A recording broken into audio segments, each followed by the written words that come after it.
beach at Jökulsarlon in South Iceland, we find these huge chunks of glacier that they've just broken off the glacier shelf and found their way onto this beach.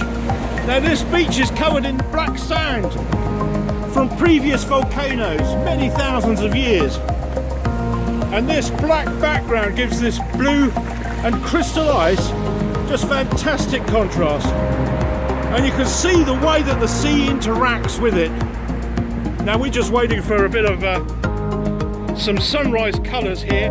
It's a December morning, pretty cold, but not freezing. And while we're waiting for the sunrise, we can study the ice and just see how the light interacts with it as you move around. And you see it's a mixture of refraction and reflection, and it gives you a multitude of different textures and contrasts and light.